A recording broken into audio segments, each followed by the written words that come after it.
Okay, my name is Dr. Muhammad Akmal Pasha. I did my MBA from IBA Karachi and I'm economics from Punjab University and PhD from MDU University Islamabad. हम लोग indifference curve discuss कर रहे हैं, assumptions हमने cover कर ली हैं। अब हमने इसकी प्रॉपर्टीज़ को डिस्कस करना है। इसके तीन हिस्से हैं। पहला हिस्सा अभी हम शुरू करने वाले हैं प्रॉपर्टीज़ का, इंडिफरेंस कर्व का। पहली प्रॉपर्टी इसकी क्या है? पहली प्रॉपर्टी इसकी ये कि a higher indifference curve shows higher level of satisfaction. इसका मतलब ये है कि a higher indifference curve IC to the right of another IC represents a high level of satisfaction. Every higher indifference curve shows more preferable combination of the two goods on the IC map.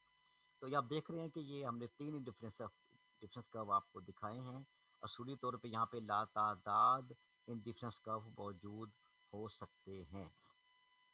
अलबत्ता पहले भी हमने discuss किया था कि ना तो ये किसी एक्सिस को टच कर सकते हैं, जो कि आगे हम डिस्कस करेंगे, और ना ये एक दूसरे के साथ टच कर सकते हैं, ना ये एक दूसरे को क्रॉस कर सकते हैं।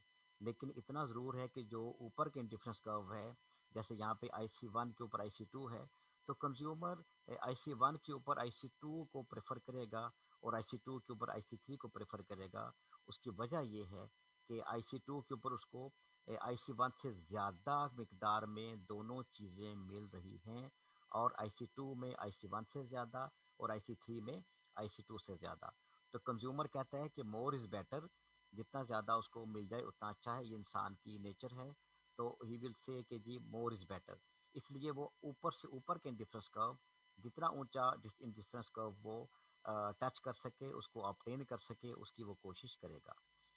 अ, या आप उसी डायग्राम को दोबारा देख रहे हैं ज़रा बड़ा करके, कि जो हायर इंडिफरेंस कर्व्स हैं वो हायर लेवल ऑफ सेटिस्फेक्शन को शो करते हैं। हम दोबारा बता दें कि इंडिफरेंस कर्व के ऊपर ऊपर रहते हुए the level of satisfaction will remain the same.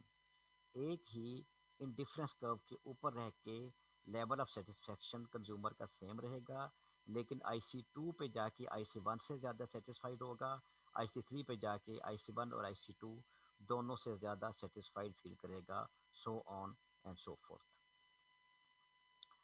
Several ICs are possible in between ICs, ये हम पहले डिस्कस कर चुके हैं briefly.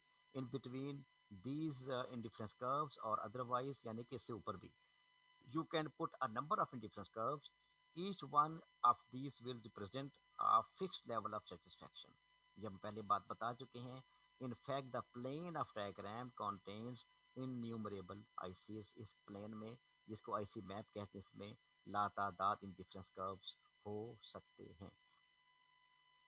Then numbering of ICs, the numbers given to indifference curves are absolutely arbitrary.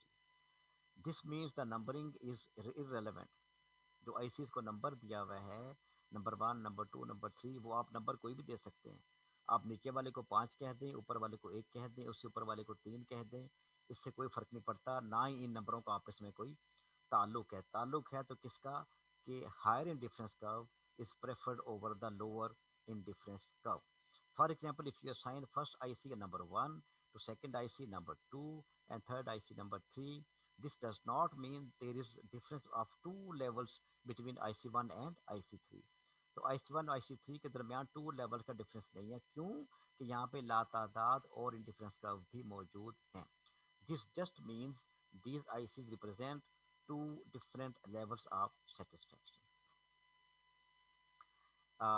ये उसी बात को दोबारा से कहा गया है कि इसकी नंबरिंग आप कुछ भी कर दें, नंबरिंग से फ़र्क नहीं पड़ता। जो लॉजिक इसकी बेसिक है वो ये है कि higher indifference curve is preferred over the lower indifference curve. ये हमने प्रॉपर्टीज़ इसकी डिस्कस कर ली हैं, पहला हिस्सा 3 में से, और बाकी हम दूसरे हिस्से को भी शुरू करेंगे। उसके लिए आप इसको सब्सक्राइब कीजिएगा।